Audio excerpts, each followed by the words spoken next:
اسرائیلیوں میں جب کوئی شخص خدا سے مشورہ کرنے جاتا تو یہ کہتا کہ آؤ ہم گئے بین کے پاس چلیں، کیونکہ جس کو اب نبی کہتے ہیں اس کو پہلے گئے بین کہتے تھے۔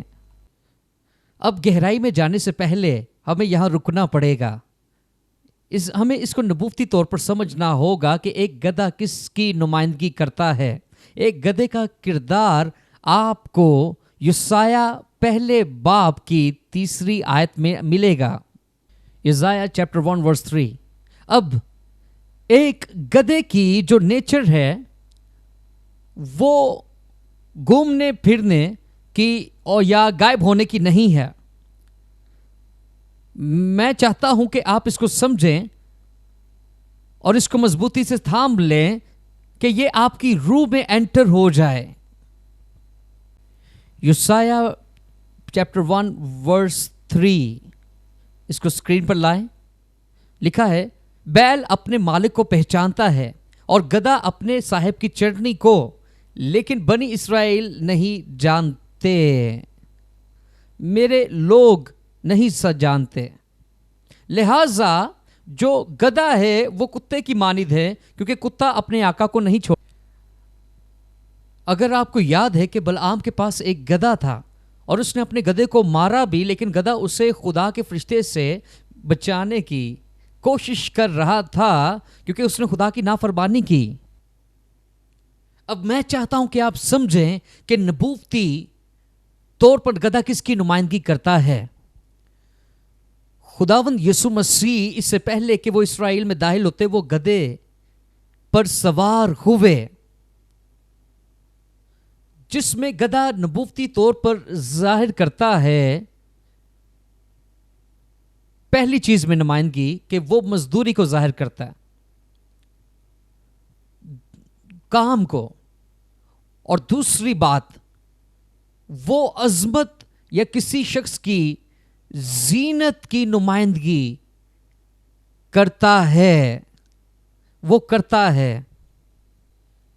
یسوع مسیح جب یروشلم میں داخل ہو رہا تھا تو وہ گھوڑے پر سوار نہیں بلکہ لکھا ہے وہ گدھے پر سوار تھا، اور لوگوں نے اس کو عزت دی ویسے جیسے لوگ گھوڑے رتھ پہ سوار لوگوں کو دیتے۔ مجھے نہیں پتا کہ آپ اس بات کو سمجھ رہے ہیں کہ نہیں، لیکن میں چاہتا ہوں کہ آپ سمجھیں۔ ایک گدھا الہامی مددگار کی نمائندگی بھی کرتا ہے۔ خدا نے ایسے لوگوں کو سائن کیا ہوتا ہے اور یہ آپ کے سفر میں آپ کے مددگار ہوتے ہیں۔ یہ ان کو کوئی مطلب نہیں ہوتا، کوئی لالچ نہیں ہوتا، لیکن یہ آپ کو وہاں پہنچاتے جہاں خدا آپ کو پہنچانا چاہتا۔ اور آخر کار ایک گدھا غیر متزلزل کلام کی نمائندگی بھی کرتا ہے۔ اب یہاں ایک یہ آدمی ہے جس کا باپ مالدار ہے، اس کے نوکر چاکر ہے، لیکن اس کے گدھے کھو گئے ہیں۔ یہاں کچھ غلط ہے۔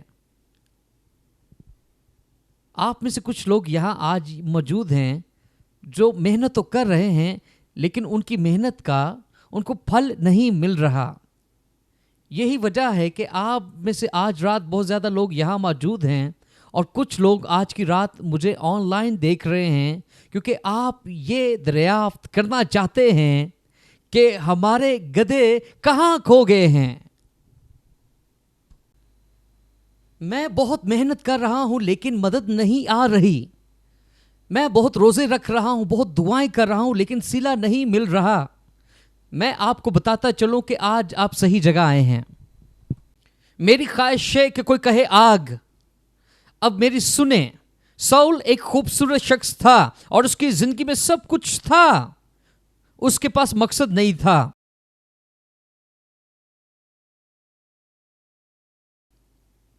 وہ ایک ہی شہر میں جو گدھے تلاش کر رہا تھا لیکن نہیں ملا۔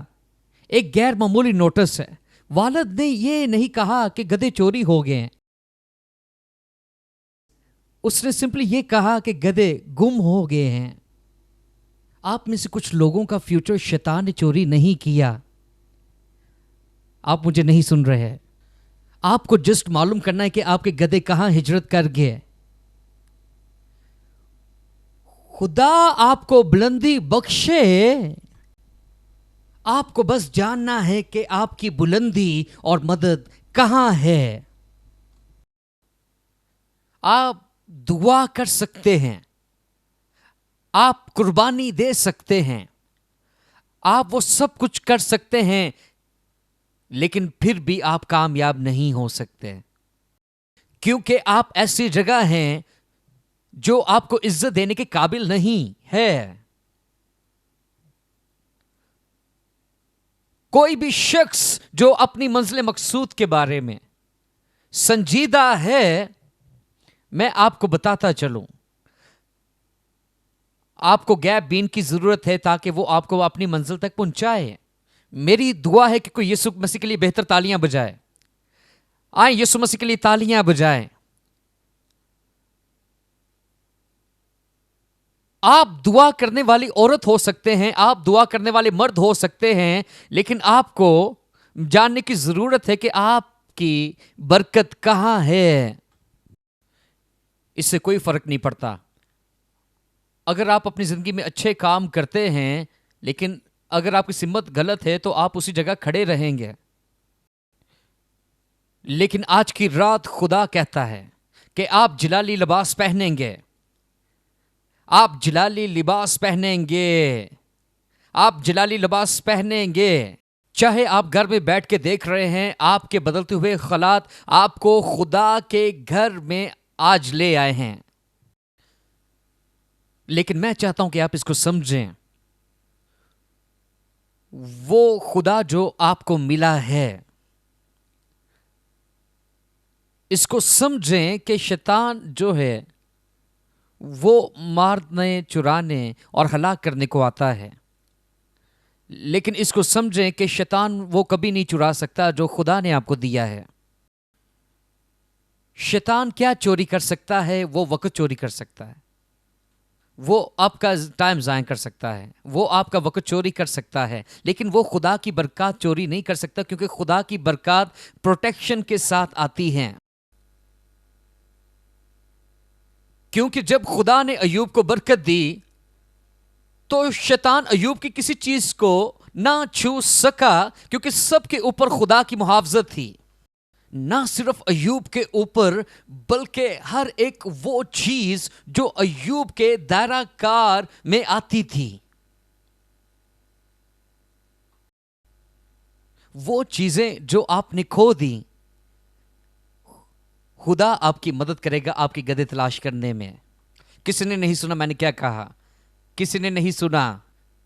کوئی بولے یسوع مسیح آج میری آنکھیں کھول تاکہ میں اپنے ڈونکی تلاش کروں. یاد رکھے کیس ایک امیر شخص تھا، وہ اپنے نوکروں کو بیچ سکتا تھا، لیکن اس نے نہیں بھیجا، اس نے اپنے بیٹوں کو بھیجا. سنیے، جب خدا آپ کو سرفراز کرتا ہے تو وہ آپ کو کہیں بھیجتا ہے. آپ نے نہیں سنا میں نے کیا کہا؟ جب خدا آپ کو سر بلند کرنا چاہے تو خدا آپ کو کہیں بھیجتا ہے. باپ نے یسوع کو جلال دینے سے پہلے یوحنا کے پاس بھیجا،